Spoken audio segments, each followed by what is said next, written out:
Bonjour et bienvenue sur Culture Passion, l'émission du pôle culturel de la radio web de l'UTL 65. Culture Passion ou embarquement immédiat vers la galaxie Culture 65.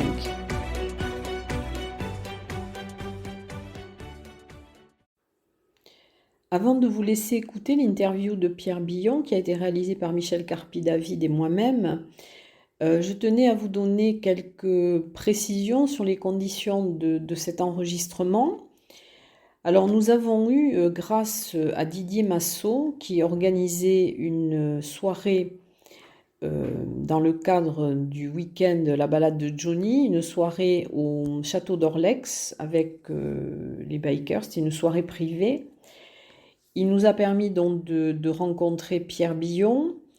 Ça a été une soirée très particulière parce que, bien sûr, nous avons enregistré cette interview fort tardivement, c'est-à-dire à 23h30, après un briefing sur le concert du lendemain, donc, qui se tenait à la Halle Marcadieu.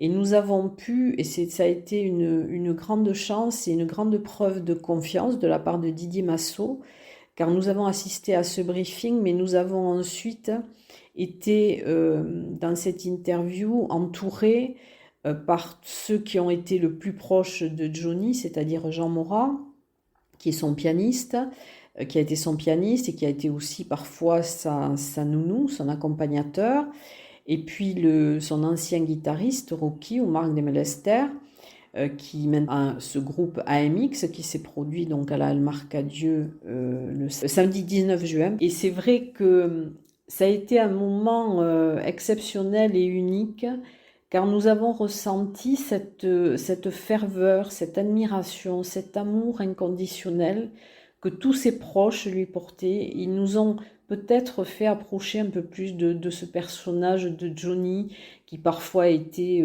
écorché dans les médias.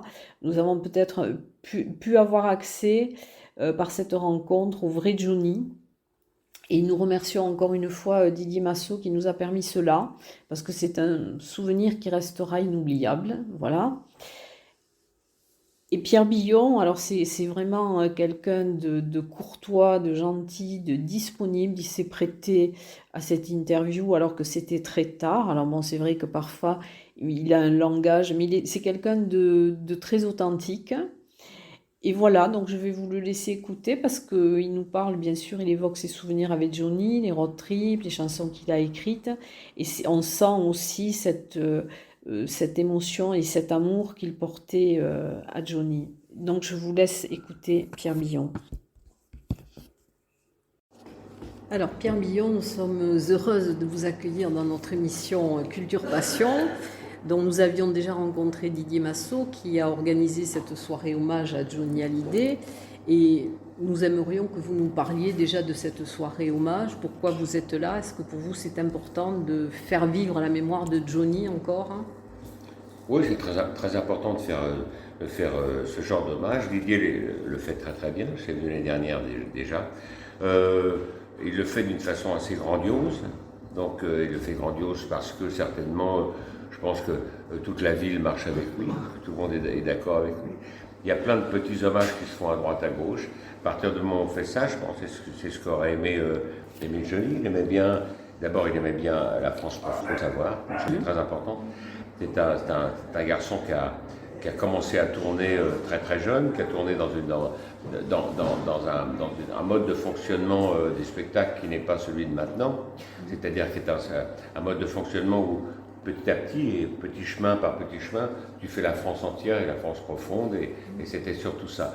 Donc c'est les endroits où il serait heureux de revenir, parce qu'il reviendrait sur ses souvenirs, il reviendrait sur toutes les années où il a traversé ces endroits, ces villages, les restaurants, les petits hôtels qu'il connaissait. Donc c'est important de le faire.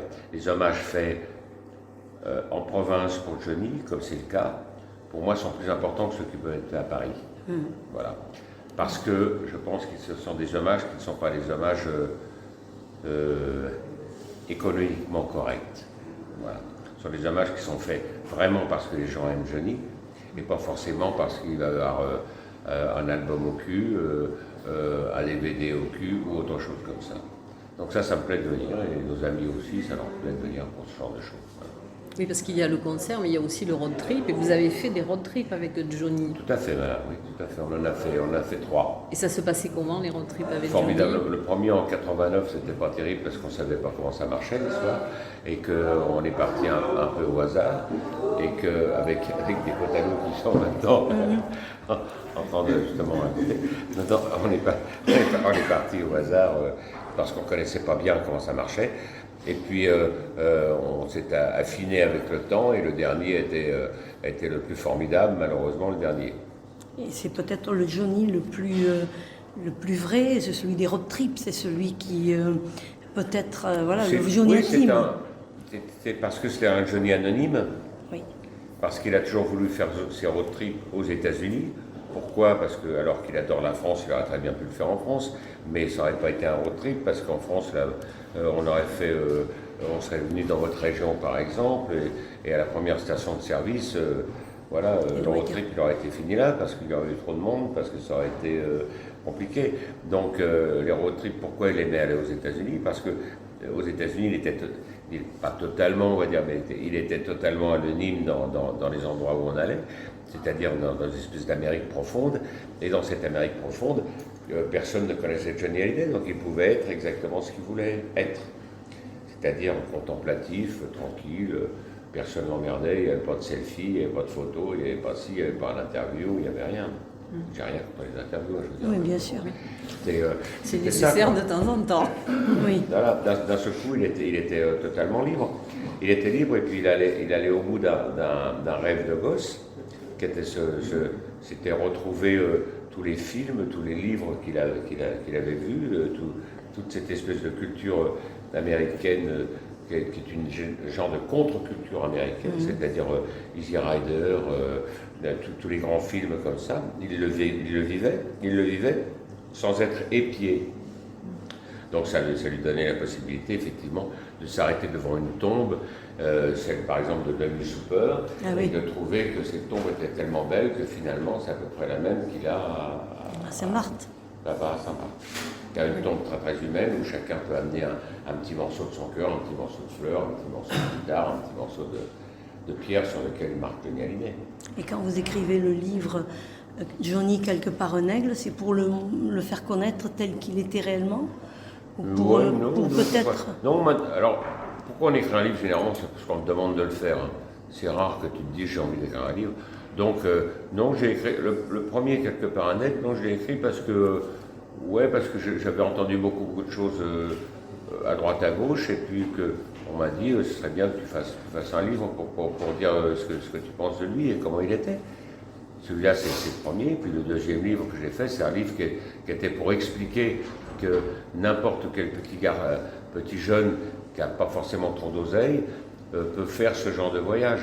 Il ne sera pas forcément Hallyday, mais il peut se mettre dans la peau de qui il veut. Et puis que le fan qui adore Hallyday, il va mettre un peu d'argent de côté, et il peut se mettre dans la peau de Johnny Hallyday, tout comme Johnny Hallyday se mettait dans la peau, lui, de Easy Rider, ou se mettait dans la peau de Marlon Brando, ou se mettait dans la peau de James Dean éventuellement. Chacun a le droit de jouer son rôle à un moment ou à un autre. Et ce livre, dont les fonds vont être uniquement pour faire effectivement des soirées hommages, et pas pour autre chose. Et je ne me suis pas acheté de voiture entre-temps, je veux dire. Et ce livre, il est fait pour dire Johnny a voulu faire un voyage extrêmement simple et humble, en dehors du fait qu'il y allait, lui, d'un point à un autre en avion privé. C'était logique, c'est Johnny Hallyday. Mais si tu y vas en prenant un billet normal, ça va coûter beaucoup moins cher.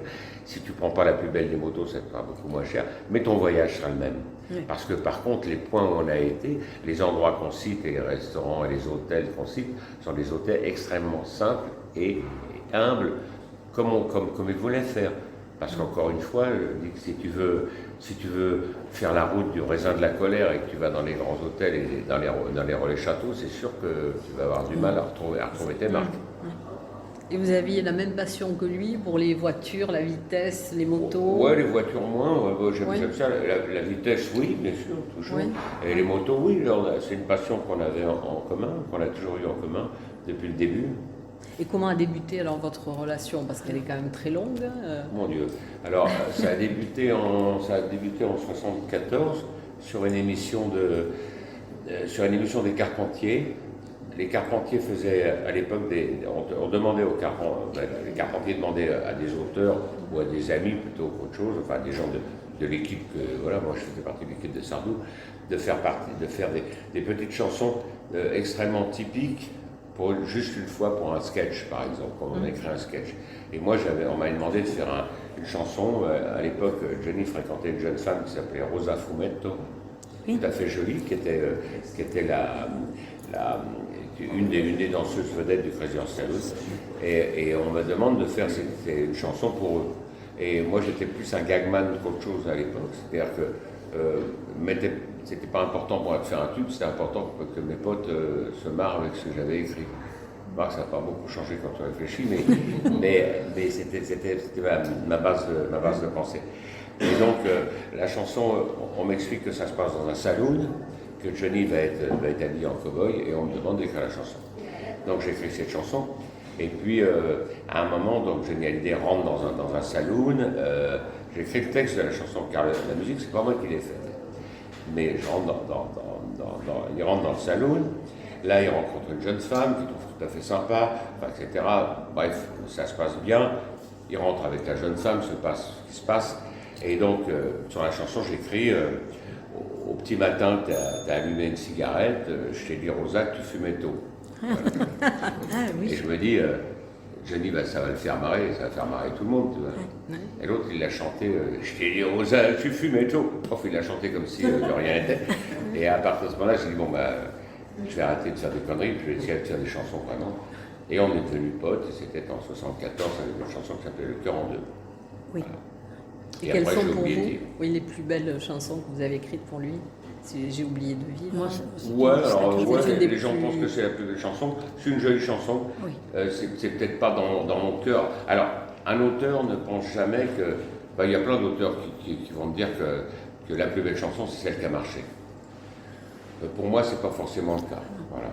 Pour moi, la plus belle chanson que j'ai peut-être écrite pour Johnny Hallyday, c'est Drôle de métier, parce qu'elle est très très près de Johnny. C'est Montpellier, parce que c'est très très près de Johnny. C'est Mercredi matin, qui était la première chanson vraiment de Johnny faite sur les prisons, et ça ressentait. Encore une fois, là, on se retrouve avec des souris et des hommes, avec son côté culture américaine. Voilà, en gros, c'est ça. Voilà. Donc, on va dire Mercredi matin, allez hop. Et quand vous composiez pour lui, donc il vous donnait quand même des directives, enfin un petit peu ce qu'il voulait, ou c'était vraiment une composition libre? Non, ça pouvait être des compositions. Il y a plein de gens qui ont fait des chansons pour Johnny Hallyday, qui étaient des chansons avec composition libre, et il y en a plein d'autres qui ont fait, comme moi par exemple, qui ont écouté ce qu'il avait envie de dire ou ce qu'il avait envie de raconter. Au moment où il avait ses problèmes d'impôts, j'avais fait une chanson qui s'appelait Signe extérieur de richesse, qui était sur ses problèmes d'impôts. Et puis après, Goldman a fait Laura, quand il a eu son enfant. J'ai oublié de vivre, c'est effectivement pas loin de où il n'arrêtait pas de cavaler, etc. Et puis, drôle de métier, c'est parce qu'un matin, effectivement, il m'a dit on fait un drôle de métier. Donc, c'est la chanson, quand on a fait Mon petit loup, on l'a fait à table dans un restaurant. Parce que ça le faisait marrer de dire, il appelait Nathalie Baye, il appelait toujours Mon petit loup. Des fois, elle a des idées. Donc il pouvait participer à l'écriture de certaines chansons. Non, c'est pas il participait pas, c'était pas participer à l'écriture, c'est lui qui initiait la chose, c'est lui qui donnait l'écriture, mais il l'a fait plein de fois, ça, plein de fois, à plein de gens. Montpellier, c'était ça. Loire, t'es pas à l'écoute, mais c'était à l'écoute.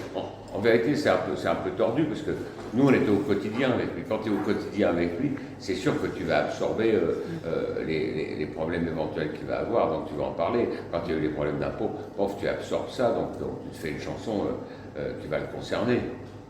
Il est exigeant par rapport oui, exigeant. Il y a des mots qu'il n'aimait pas dire. Je sais pas. Il y a un truc qu'il n'aimait pas, il n'aimait pas les mots chien dans les trucs. Enfin, il y a plein de mots qu'il n'aimait pas qu'on dise dans les chansons. Son exigence est être moins exigeante que Sardou, par exemple. Sardou est très exigeant au niveau des mots, précision des mots. Mais Johnny, non, il fallait que ça sonne bien. Enfin, il fallait que ça soit intelligent aussi. Ah oui. Voilà. Et Sardou, c'était votre ami d'enfance? Oui, exactement. Oui. Michel était mon ami d'enfance, il l'est toujours d'ailleurs, toujours mon ami. Oui. Et j'ai fait beaucoup de chansons avec Michel, j'ai beaucoup produit Michel, qui est un être absolument délicieux, qui est le même, qui est exactement pareil que Johnny Hallyday. Voilà. Car en France, il faut bien savoir qu'il y avait Michel Sardou et Johnny Hallyday. Ce n'étaient pas des ennemis, la France avait besoin, une famille française avait besoin des œuvres de Johnny et des œuvres de Sardou. Ça faisait partie, c'est les œuvres qui font partie de leur vie. Ouais. Et tu vois bien les choses, même si mon associé n'est pas toujours d'accord avec moi, mais tu prends que je t'aime d'un côté et que je veux t'aimer de l'autre côté, elles sont pas loin les chansons. Même s'il y a des mots qu'on aurait pu torturer dans tous les sons, ils sont pas loin les chansons, les deux auraient pu chanter ça, mais personne d'autre aurait pu les chanter quand tu réfléchis bien. Johnny aurait très bien pu chanter Je vais t'aimer, mais sans aucun problème, La chanson, elle est dure, elle est méchante, elle pouvait y aller, ça posait aucun problème. Donc leurs chansons, elles sont très près.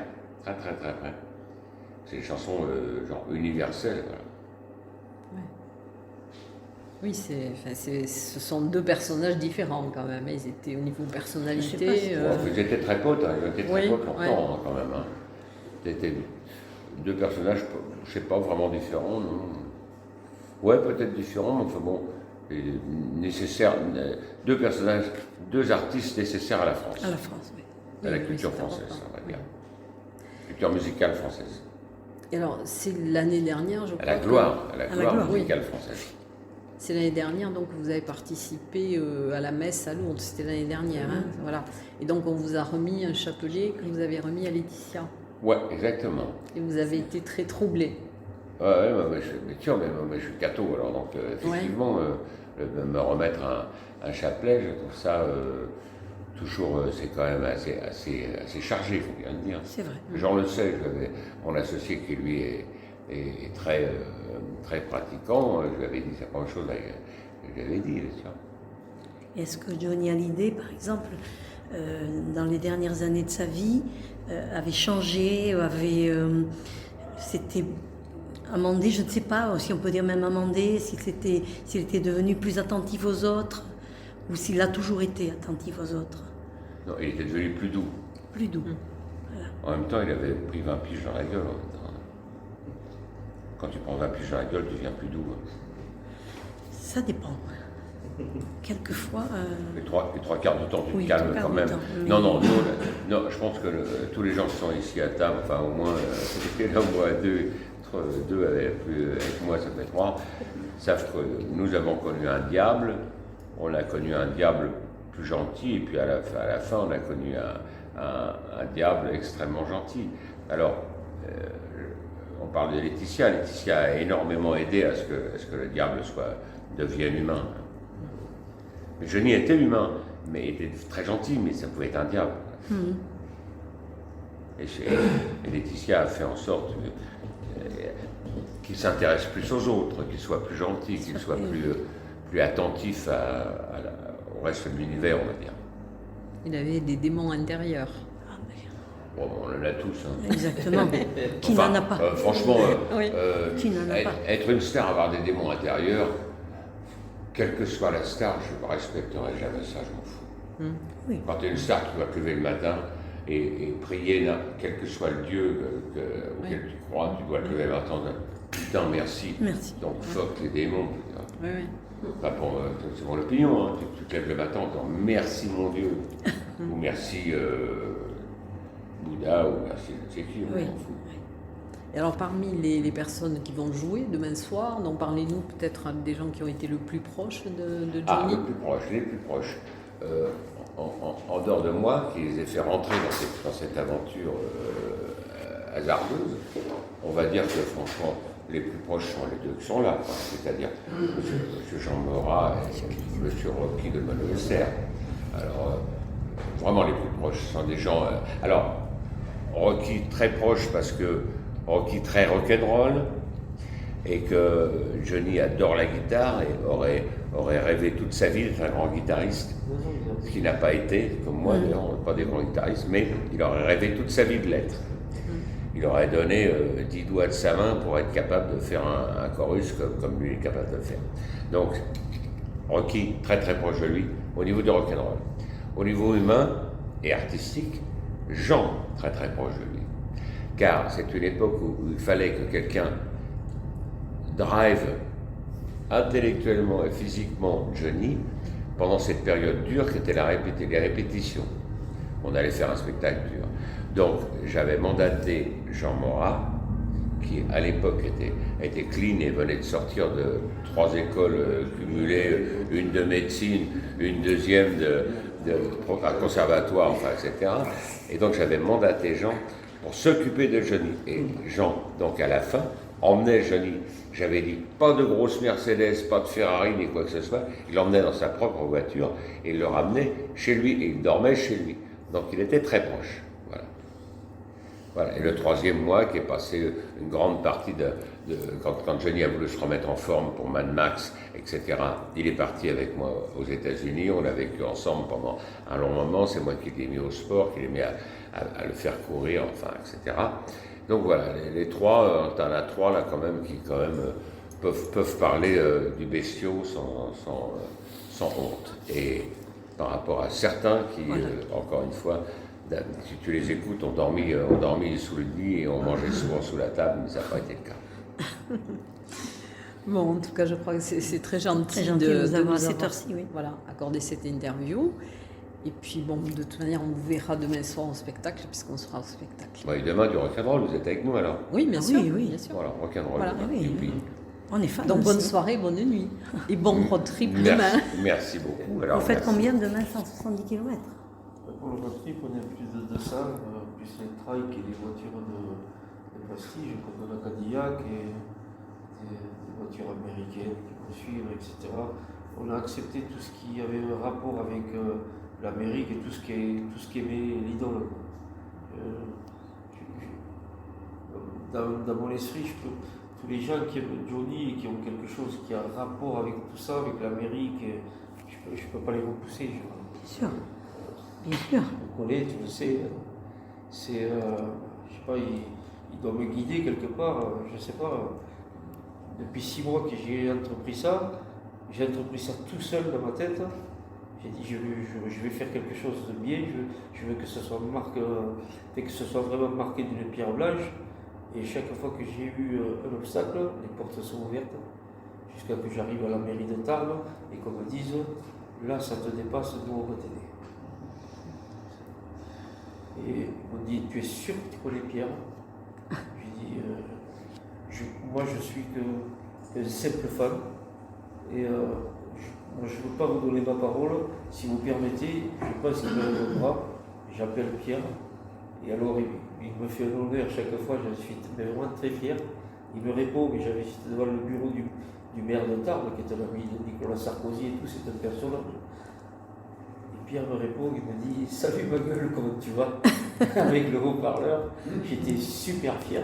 Excuse-moi Pierre, je suis avec M. le maire, est-ce que je peux te le passer? C'était, donc là, une fois qu'il a eu fini de parler, M. le maire a dit au directeur du cabinet, voilà. Vous voyez, Michel Garnier. Tout ce qu'il a besoin. Oui. Je dis, moi, je ne manque pas. Si Pierre vous parle, vous le croyez, vous l'écoutez, vous le croyez. Sinon, on l'arrête là. Donc, il l'a eu. J'ai dit, je ne peux pas vous passer Laetitia parce qu'hélas, à l'heure qu'il est, elle dort. Mais Laetitia m'a envoyé un message. Elle m'a dit, tu sais Didier, j'ai refusé ma venue à Bercy parce que s'il y a un cluster, tu sais très bien que les médias vont se jeter sur moi. Mais toi, tu as une jauge de 800 à 1000 personnes. Si je viens, ça va faire un afflux de monde qui va perturber tout l'amour que tu as mis pour Johnny, pour moi, pour les petites et tout. Et donc je préfère venir une autre fois quand tout sera mieux j'espère que tu ne m'en veux pas, mais je dis bien sûr que non. Comment je pourrais t'en vouloir? Je suis obligé, comme tous les fans, on doit te respecter, toi, David, Laura, Jeanne et Joël. Je mets tout l'entourage de Johnny, un fan se doit de le respecter. On n'a pas le droit de se mêler dans nos affaires. Et je suis sûr que lui, s'il entendait des fans parler des affaires de Laetitia, etc., de leur truc, ça ne lui plairait pas du tout. Ça, j'en suis persuadé. Et on n'a pas le droit. Bien sûr, vous avez raison. Ça ne nous regarde pas. Bien sûr, bien sûr. C'est toute une famille. C'est toute une famille. Et puis le reste de la famille, vous voyez, il est là. Bien sûr.